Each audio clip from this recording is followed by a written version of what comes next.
টেকনোলজিয়া।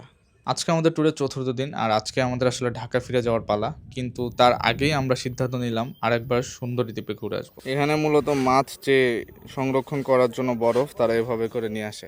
ভাই বরফ যে এমনি আনেন এটা গলে যায় না? ঢেকে রাখলে থাকে? মনে করেন আজকের তাপমাত্রা অনেক বেশি, এলাকার অনেক গরম পড়ছে, বরফ গলে যাবে না? মাছ ধরার প্রস্তুতি, আগে লঙ্গি কাঁচা দিতে হবে।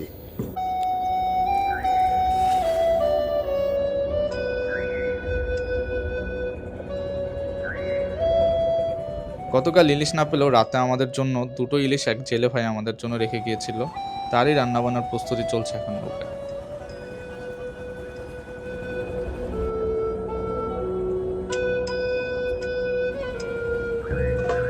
মাছ পরিষ্কার করতে করতে আমরা পৌঁছে গেছি সুন্দরী দ্বীপে।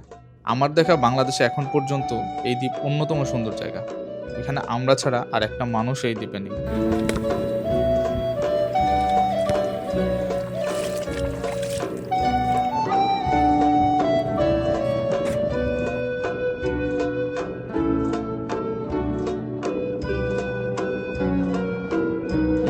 সেই সালমান খান।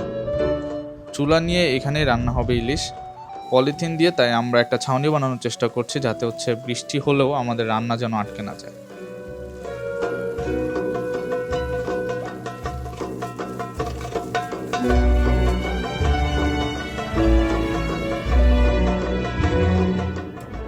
ভাই এই যে ঝাউ গাছের ডাল ভেঙে নিয়ে আসছে মাত্র। এই ডালগুলা আমরা নিচে সারফেসে বসায়া তারপর আমাদের বসার জায়গা বানাবো। এটা কার্পেট বানাচ্ছি আমরা, তাই না ভাই? Tur means share the sarcasm.